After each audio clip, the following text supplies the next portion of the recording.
What's your childhood mystery that you finally solved years later? My dad is an ex-Catholic. And every night when he'd tuck me in until I left the house he'd say, "We love you.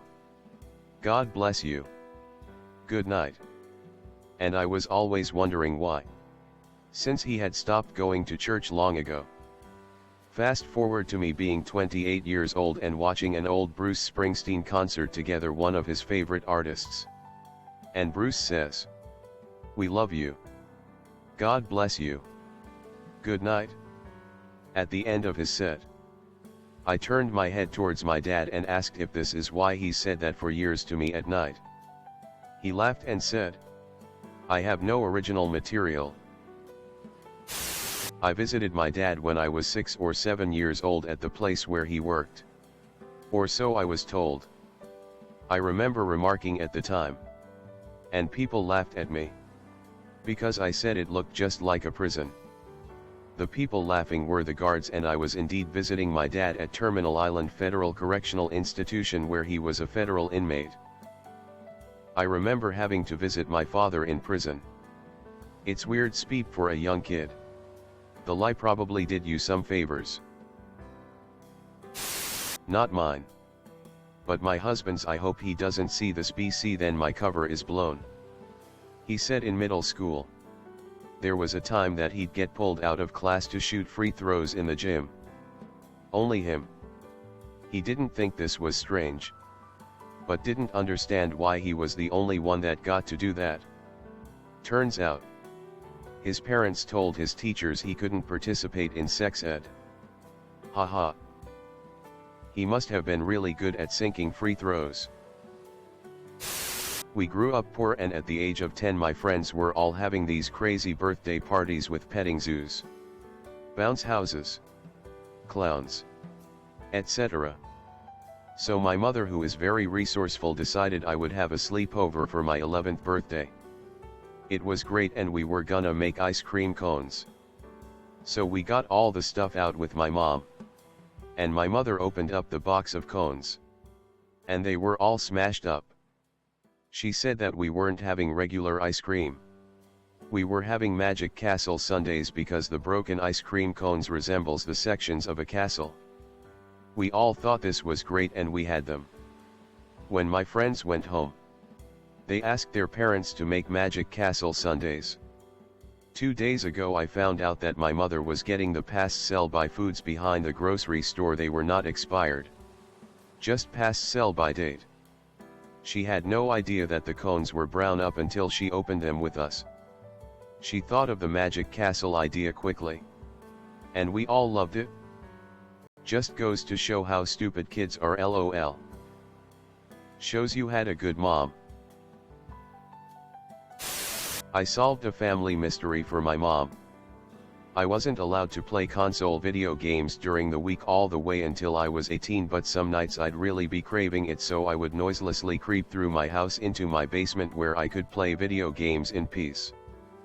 But once every 30 times or so one of my parents would need something from the basement and I'd quickly turn off the TV monitor, hide in the guest room and pray they didn't turn on a light or notice the Xbox was on. One night I ducked into the guest room and hid behind the bed. To my horror, my mom followed me into the room and turned on the lights. I was panicking, so when she started digging through the closet with her back to me, I made a run for it. I nearly brushed her shirt, and if she'd seen me I'd probably have given her a heart attack. But I made it and kept going all the way to bed. About 5 years went by and my mom said something like, "You're such a quiet walker," and I told her it was because of my basement trips, thinking I had nothing to lose. My mom's face went kinda solemn, and when I explained she said, "So there really was someone down there?" And she explained that she remembered that exact night and the feeling that there was a ghost in the room. Over the next couple days she'd stare into space and just say, "I can't believe you were really there." She seemed to get over it, but she probably checks empty rooms closer now. LOL. Of all the ways to traumatize your parents. I had to explain to my mom that my teen sister was not potentially depressed or ill because she started needing a nap like every other day after school and would sleep really deep and only react to the second or third knock. Mum couldn't believe that she may just be diddling herself in her room. That did somewhat traumatize her. Oh God. I distinctly remember having one of the most embarrassing conversations with my mom ever at 13 years old. My mom kept asking why I started always having my door closed at night as a preteen, and would constantly knock to check up on me. Finally she just decided to unlock the door with a key and walked in on little 13-year-old me choking the chicken. She thought I was playing with fire or something else that I shouldn't have been doing for whatever reason. It apparently had never occurred to her that a 13-year-old boy would need some alone time. We were both pretty damn embarrassed. My mom had me when she was older too, like early 40s. She came from a time when that kind of thing was simply not discussed. A key excerpt from the conversation. Mom. But every night? Me. Bright as a tomato. Half yelling in an attempt to end the conversation. Yes. Every night? Sometimes twice? Can we please stop now? Later on we both laughed about it. And I got to explain to her that in middle school it was like walking around with a half-cocked gun all day, lol. It's funny because she worked as a nurse for years. She had to know what that time was like. Later on we both laughed about it. And I got to explain to her that in middle school it was like walking around with a half-cocked gun all day, lol. It's funny because she worked as a nurse for years. She had to know what that time was like. You see. I'm 33 now. But my parents are still too embarrassed about sex and anything around it that looking back and laughing about it is still out of the cards. That's unfortunate. I really don't get adults like that. I didn't grow up in the most sex-positive house. But I can't imagine being too embarrassed to discuss it. Then again, my mom's idea of sex ed was pretty hilarious. It went something along the lines of you put your dick in her vagina. And eventually you'll ejaculate. This makes babies. Do not bring me home babies. Wear a damn condom if you're going to do it.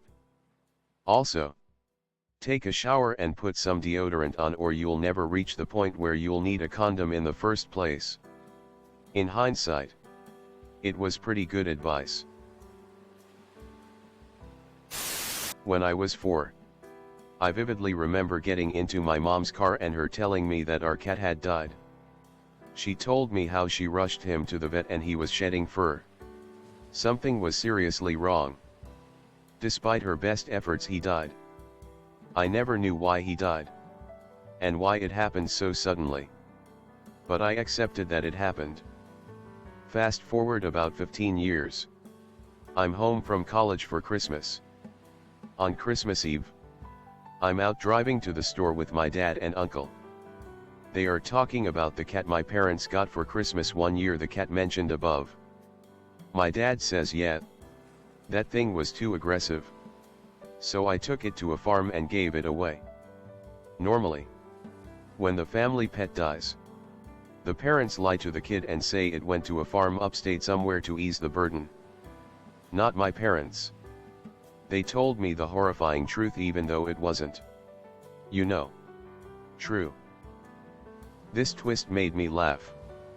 I imagine your dad taking it to a farm, letting it out, and off the cat goes to play with new animal friends in the barn.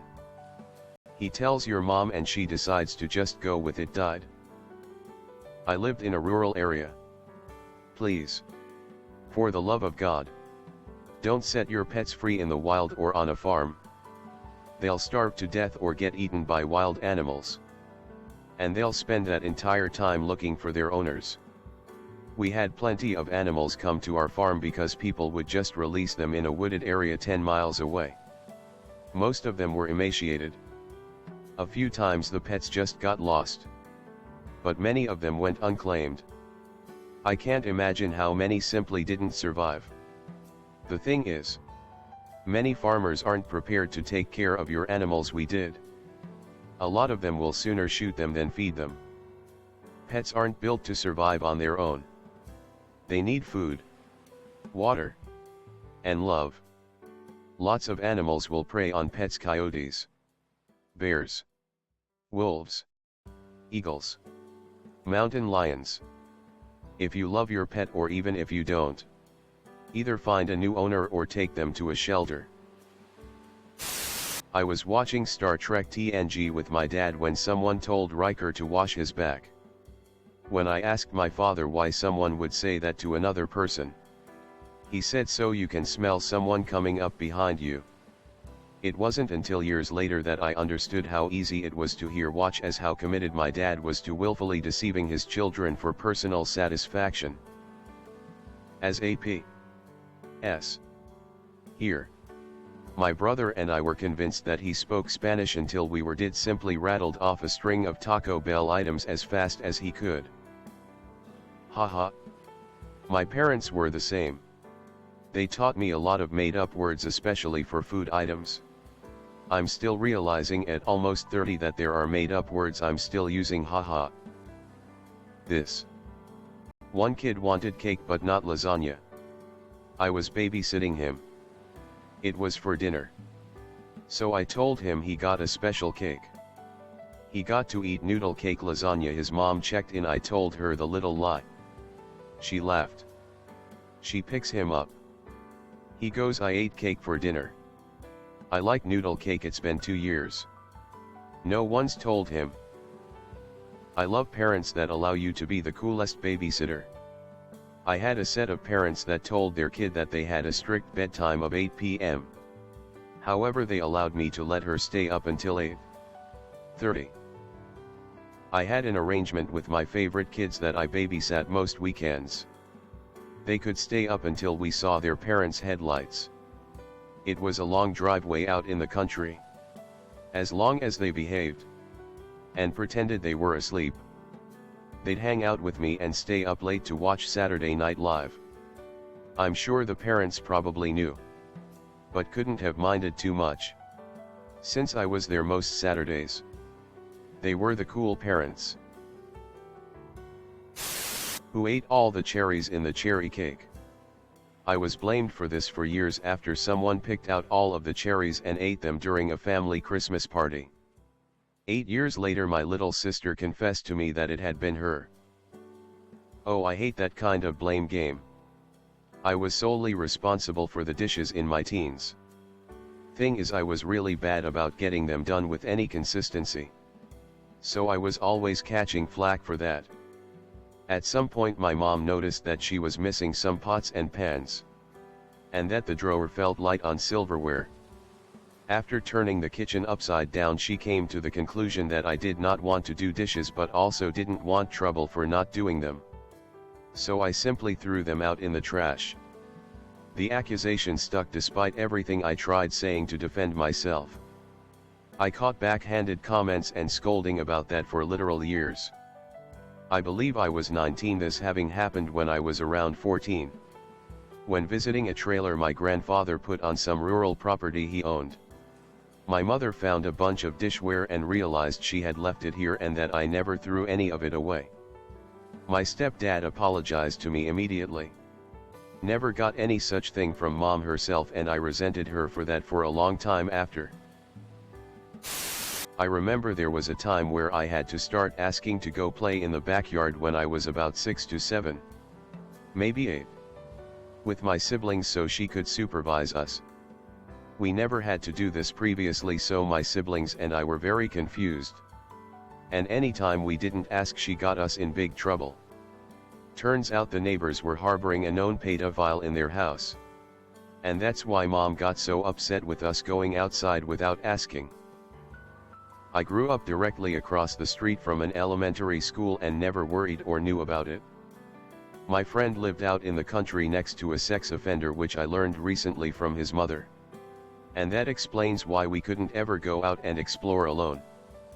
Another reason why I dearly regard her as my other mother. My dad used to say he could stop the rain for a moment by snapping his fingers. He'd do it in the car when it was pouring. I was so mesmerized. Told all my friends about it. Well into late elementary school, I've since realized he'd snap as we drove underneath an overpass. My dad would make street signs, stop signs, mile markers, speed limit signs, etc. light up and then turn off with a hand motion. He would never do it when other cars were near so they wouldn't be alarmed or see the magic. My sister and I begged him to do this every car trip. It wasn't until I started driving that I realized he was just turning his brights on / off and the light was just reflecting off the sign like it's supposed to. Undefined. When I was 10, my godfather gave me $20 as a Christmas gift. At the end of the dinner the money had disappeared. For years my parents blamed me for being irresponsible with my money. Years later we figured out, after she was caught stealing stuff from my aunt's house, that my cousin's fiancé at the time is a kleptomaniac. Turns out she was the one that stole the money. My uncle stole my Christmas scratch cards I won like 10 off of and never admitted it. Such a dick thing to do to a kid. John Travolta was actually John Travolta, which really made a lot more sense. Took me till my teens to figure out that my aunt's name wasn't actually Tyrene, but Tia Irene. I'm in my 20s but still call her Tyrene LOL. My older brother called our Aunt Laureen Auntie Dwayne as a child cause he sucked at LS. And now all the cousins call her that LMAO. I've always wanted to know what was behind the ATMs at a bank. How it worked and where did the money come from. I grew up and worked at a bank just to find out some fat dude had to squeeze behind the ATMs to refill it. Me. Eventually we all grow up to be the fat dude that resolves our mystery. The reason my aunt punched her husband at the pool during a huge family vacation. It was because she found out that the long-distance charges to the hotel room they shared had a ton of calls to a woman he was known was swell. Good golly. Such language. In front of the children. One evening when camping, my brother caught a fish that we decided to keep alive in the cooler for some reason. Well, the next morning we ran out to see the fish and it had grown like 5 inches. We were so excited and didn't know how the fish grew that much overnight. Last year we brought it up and my dad said that he had got up that morning and seen the fish being taken by a raccoon and that he spent the next hour or so frantically fishing for another one. He said he caught the new fish, the first one he was able to catch, just a few minutes before we got up. I had never questioned that the fish growing that much as I grew up. But after hearing what really happened I did feel like we probably should have wondered about that more. I have a similar story. When we were young we got a pair of kittens. A black one mine and a gray one my brother's. They got some vaccines and some day later we wake up the gray kitten had grown. Wow. Cool. Why didn't my black kitten grow too? Strange, but whatever. Stopped questioning it. Turns out, gray kitten randomly passed away one night. So my mom sent my dad out to get a new gray kitten so us kids wouldn't be sad. All he could find was a slightly older and bigger gray kitten. So they told us one of his shots helped him grow. Believed that until late high school when my mom came clean. You probably told the story of how shots made one of your kittens grow to a teacher who was then like, "Oh honey." My mom used to call us in for dinner by yelling out the back door from the kitchen. I was in middle school before I realized the screen door was actually called a screen door. This one is hands down my favorite. I'm calling the screen door to my back porch a screen door from now on. When I was really young, me and my siblings would play in my grandparents' yard. My grandfather would tell us to stay away from the skunk hole at the edge of the yard. We lived in South Texas, so this wasn't something out of the ordinary. And we just avoided it like any other animal home. Years later it dawned on me. It was actually the septic tank access. I feel like as a kid I would have been more curious about a skunk hole than a septic tank. Just me? Unless they got sprayed once before. When I was in elementary school, I always wondered what the teacher's staff room was like. It seemed so mysterious, and I remember trying to get a peek anytime I walked by and the door would open. Later became a teacher and can fully confirm they're dull, often toxic spaces full of cranky teachers complaining about students. I had meningitis when I was 2 years old. And my baby brother had it also and he died. I had the viral form. He had the bacterial form. I grew up thinking I had it first and always felt like I gave it to him and was the reason he died. I know. But you can't help what you think. Especially when you're a kid. It wasn't until I was an adult that I learned that he actually had it before me. I don't know why no one had ever told me that before. Except maybe they didn't because they weren't aware that I always harbored this guilt about it since I kept everything inside. Not one person had ever mentioned to me that he had died before I got it. Or maybe I was in the hospital when he died. That part still isn't clear to me. I was in the hospital for about 3 weeks. So it could have been before or during my hospital stay. Death is a hard subject for a lot of people, never mind having that talk with a child. Plus your parents had the added stress that you were still ill and they just lost a child. Rational thinking takes a backseat in times of trauma. It's too bad they never spoke of it as you got older, maybe the pain was still too great? I can't imagine ever fully healing from that. I'm so sorry that you carried that with you. I can't imagine how you were able to handle something so heavy as a kiddo. Thanks for the kind words. Carrying the guilt honestly wasn't even the worst part of my childhood. But it definitely wasn't the best either. My parents divorced when I was super young. So young I can't even remember them being together. And strangely, my dad really never talked about my brother who died. So I only heard about him through my mom and other siblings. I obviously don't know your father and could be completely wrong here, but a lot of men don't talk about things that are really painful for them. The keeping it hidden and soldiering on mentality. That kinda thing could be a reason for that perhaps.